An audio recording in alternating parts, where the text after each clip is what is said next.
ওই যে শিমুলতলি একটা ফুচকার দোকান আছে না, হ্যানকার ফুচকাটি অনেক। আরে তুমি তো জানো যে ওই দোকানের ফুচকা মজা। তুমি একদিন খালি চটপটিটা খাইয়া দিও, এই মজা।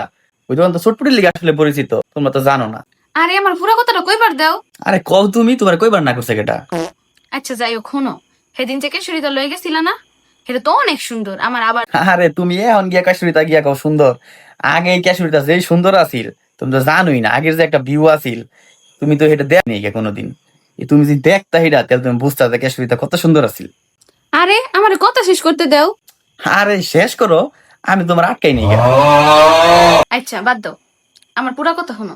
সেই পাড়ার যে রহিম কাকা আছে না, হেগলকে যে আমার কি আর ওই দুই পাড়া রহিম কাকা যায়, হাই রে। এই রহিম কাকা তো তোমরা আজ কাটতেছি না। এই রহিম কাকার লাগে আমার যেই সম্পর্ক আছিল। আরে এবারে তো দুনিয়ার ফাউল, কোন একটা কথা পুরাটা কইতে দেয় না, কথার ভিতরে খালি বামা ঠান্ডায় দেয়। তোমার লোক কথাই কইতাম। আজকালকার একটা মাইয়া মানুষের কোনো ধৈর্যই নেই গা। একটা কথা কইতে পুরা কথা কয়ে যা, না সেটাক মেয়েরা গেছে খা। কে আমি কি মুখের মধ্যে চাপটা ধরে রাখছিলাম?